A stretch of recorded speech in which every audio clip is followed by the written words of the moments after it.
Now we're going to do bear hug under the arms.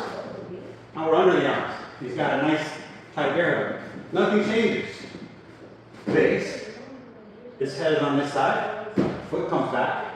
Okay? If his head is up and easy to see, where I can feel his forehead's there, then with my head and my shoulder, I'm going to push his head with my shoulder. I'm going to get my first left hand in under his chin. Keep my base. My other right hand follows. This is the problem that everybody makes. They just try to push with their arms, and they stay here and they're pushing forward, or they're pushing down and they lose their base and get crumpled. You need to stay in base. You need to get your hand under the chin. Look at my hand. Like a chin strap. Under the chin. If not, if you have this much space, great. Most people ain't gonna give you that much space, so you might as well have at least this. Get your elbow behind. Now the idea is I need him to look to the sky, get his head over his heels. So I'm not pushing straight back and losing my base. I'm keeping my turtle back.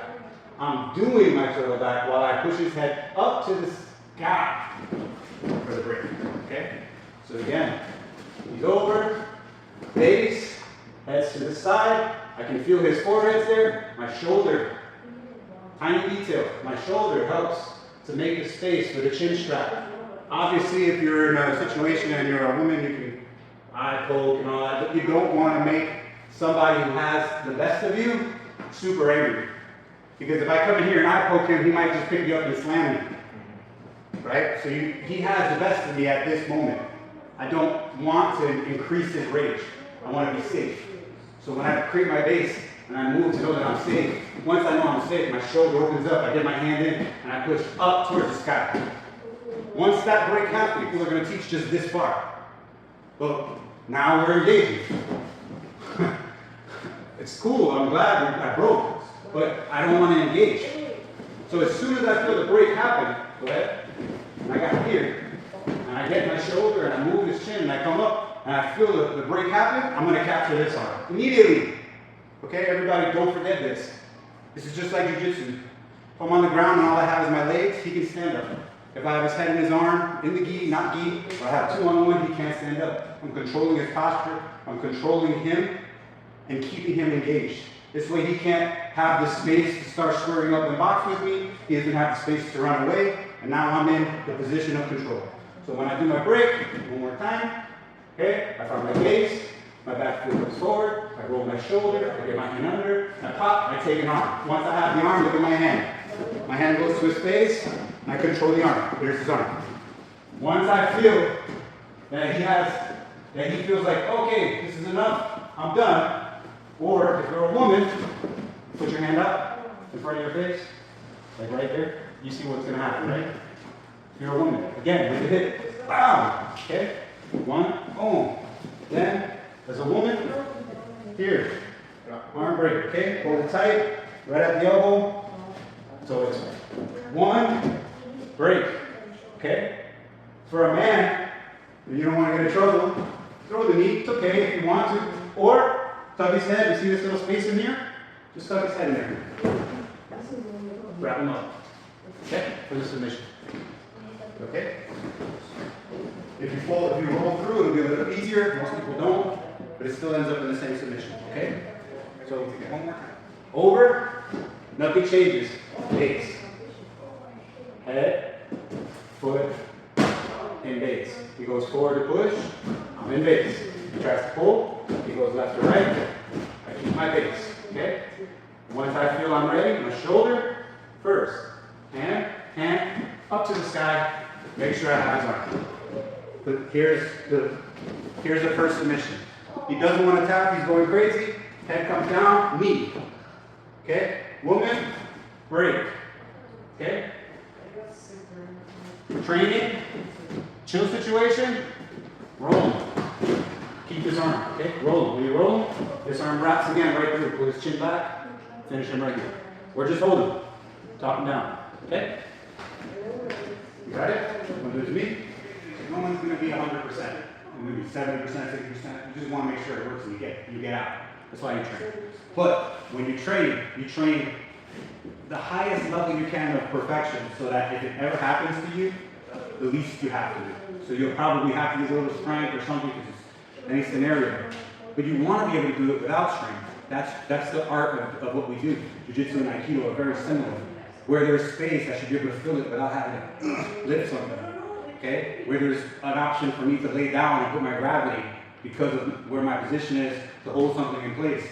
That's great. That's me not using any force or muscle. Okay, so can I borrow your hammer?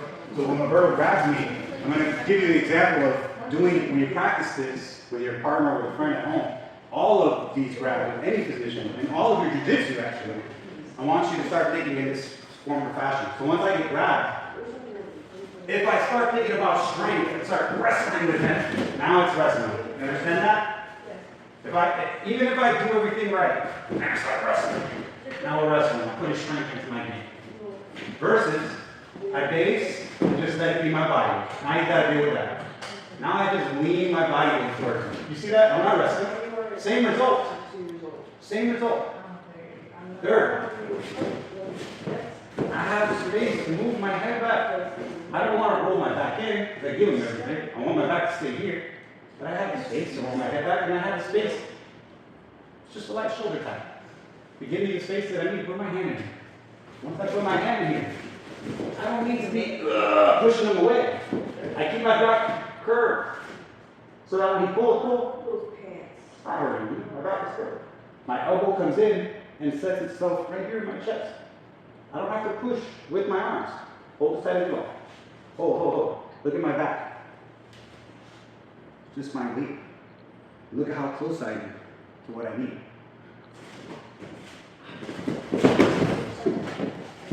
Okay? I don't know the way it ends up. That was my weight falling down there. I put my arms under in my head, come back. It wasn't me wrestling his head and doing this. You know? Yeah, you might have to. If I put my arms underneath, aim his head there, and I just put my weight into it. And then I follow my weight into it. I follow my weight into it. Follow my weight into it. Here's your arm lock. Put my weight into it. I didn't have to do anything. That's the art. You should be thinking about filling in space like water or air, but being heavy like a rock on its own. You know, in the right place. A rock that if I'm here on the ground and I set a wedge, my elbow on the ground, and I set a wedge here, or I set a wedge here. You could sit right here, this is a chair. You could relax for a long time. But if I have this, of course it's going to get pushed down. So setting frames is everything. The same idea we doing with Facebook, setting frames using my body, not my arm strength. My body. My frame keeps you at bay, my body breaks the situation. I need to come in the same way. Ground or standing. Okay? So this time let's practice it using the least amount of energy. Try to use body weight and gravity, placement, and angle. Distance, angle, body weight and gravity. Fix yourself, don't fight. Just fix yourself to the right place. You'll see how it feels, how much less you have to do.